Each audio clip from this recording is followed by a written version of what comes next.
Volvemos a Omaha Beach para seguir los pasos de Manuel Otero, el único español conocido hasta la fecha que desembarcó en las playas de Normandía en el día D.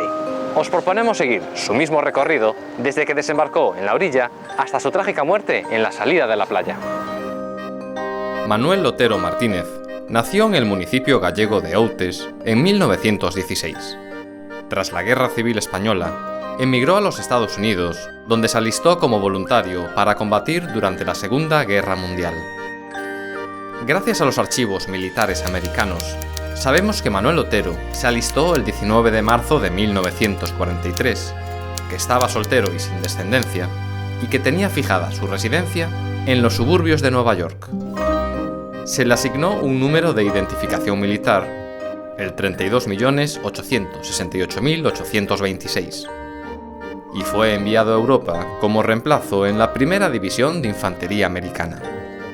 En el día D, Manuel Otero tenía 28 años, y sobre su uniforme llevaba galones de PFC, siglas en inglés de soldado de primera clase. Hasta ahí llegan los archivos militares. Pero para poder completar su relato y seguir sus pasos en Omaha Beach, vamos a contar con la ayuda de un auténtico experto en su unidad. Hola, Pierre-Louis. Oui, j'arrive.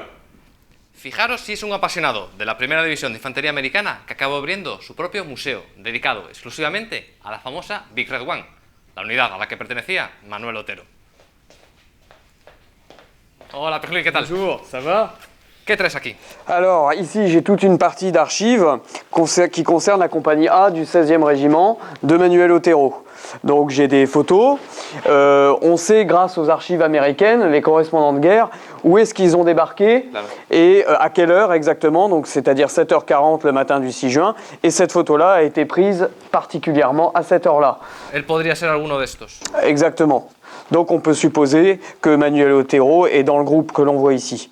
Mais ça, je te propose qu'on aille directement sur la plage et qu'on s'en rende compte par nous-mêmes. No hay ni un minuto que perder, vamos. On y va.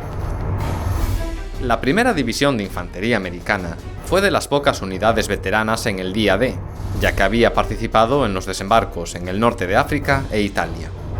De sus 3 regimientos de infantería, fue el 16 el que se ocupó del ataque en las primeras horas del día D. Manuel Otero desembarcó en la segunda oleada de ataque en la hora y lugar planificado para la compañía A del primer batallón, a las 7h40 enfrente al Valle de Rouquet. Alors ici, nous nous trouvons sur le sous-secteur Omaha Beach d'Easy Red, secteur de plage prévu pour la compagnie A du 16e régiment de la première division, dont faisait partie Manuel Otero. Alors il faut savoir que on sait évidemment que le secteur est ici, c'est-à-dire qu'on a quelques exemples, on a la sortie de plage qui se trouve en face de nous et surtout la crête de la falaise sur notre gauche où c'est véritablement le repère où la compagnie a débarqué. Alors la compagnie A du 16e régiment d'infanterie était commandée par le capitaine Pence, James Pence, mais la section, le platoon de Manuel Otero, lui, était commandé par le lieutenant Dillon. Et le lieutenant Dillon dira le 6 juin 1944, « As we came off the beach, we encountered a mass of concertina barbed wire. Lieutenant Dillon put 3 Bangalore torpedoes together and blew a big hole enough to drive a truck through. » Alors maintenant, on va aller se diriger où le lieutenant Dillon a dirigé ses hommes. Vamos.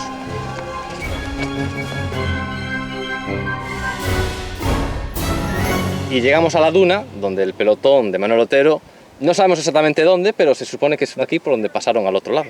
Très certainement que le platoon, la section de Manuel Otero est passée à travers ces dunes entre guillemets, parce que en réalité le 6 juin 1944 ici, il n'y avait pas du tout de dunes, il y avait en revanche un talus de galets qui faisait à peu près la même taille que la dune actuelle. Donc en fait la dune a remplacé le talus de galets, mais au niveau de la hauteur, il faisait à peu près la même hauteur tous les deux. Alors on pense qu'ils sont passés par ici afin d'après essayer de franchir la partie minée derrière la plage. Vamos. Allons-y.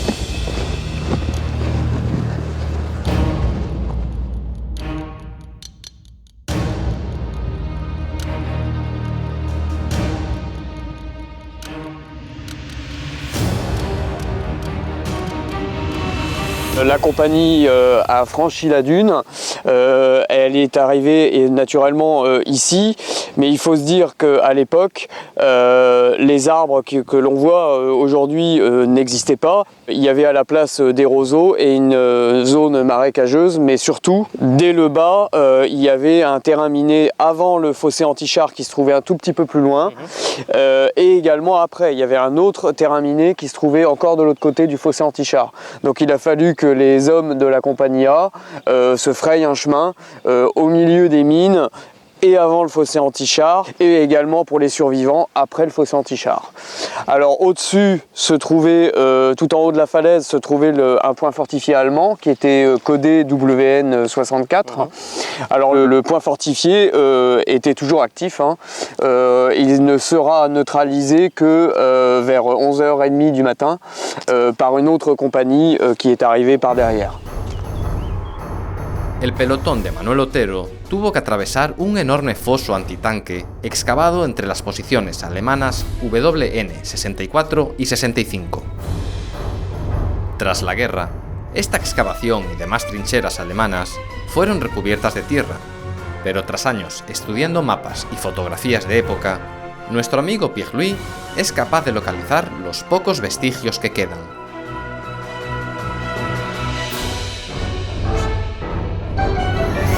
Nous nous trouvons sur Easy Red au niveau du fossé anti-char allemand.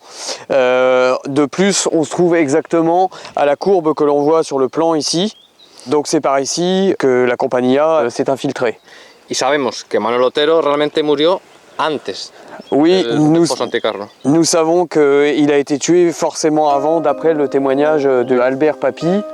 Vamos a verlo. Allons-y. Juntando toda esta información, podemos hacer una reconstrucción del tiempo que pasó Manuel Otero en Omaha Beach. Sabemos que desembarcó de su lancha LCVP en torno a las 7 horas 40 minutos. Tras recorrer unos 100 metros de playa, llegó a un muro de guijarros, hoy una duna de arena. Allí, la compañía A abrió una vía a través del alambre de espino.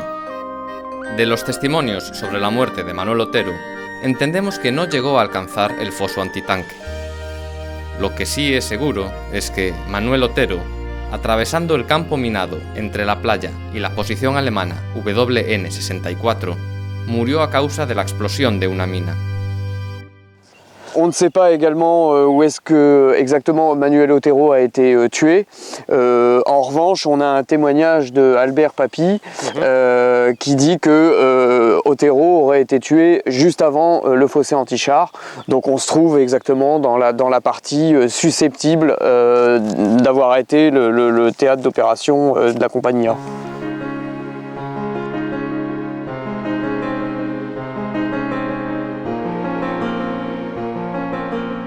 The first brave guys through the wire were Corporal John Ford of Brooklyn, New York, PFC Manuel Otero of New York and David Arnold from New Hampshire. Ford and Otero were killed soon after in the minefield.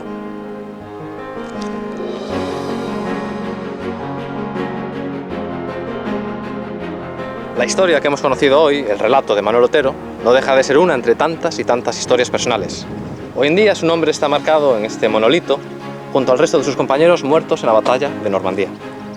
Oui, alors Manuel Otero, son histoire, je l'ai connue par hasard parce que sa famille est venue visiter le musée. Mais au-delà de ça, sur le monument que nous voyons ici, il y a un nom et derrière chaque nom, il y a une histoire. Il y a une histoire avec un homme, mais l'histoire de Manuel Otero est quand même relativement exceptionnelle. Pues Pierre-Louis, muchas gracias por habernos acompañado siguiendo los pasos de Manuel Otero. Merci à vous. Y ahora nosotros, Guripa, nos despedimos. Hasta el próximo capítulo.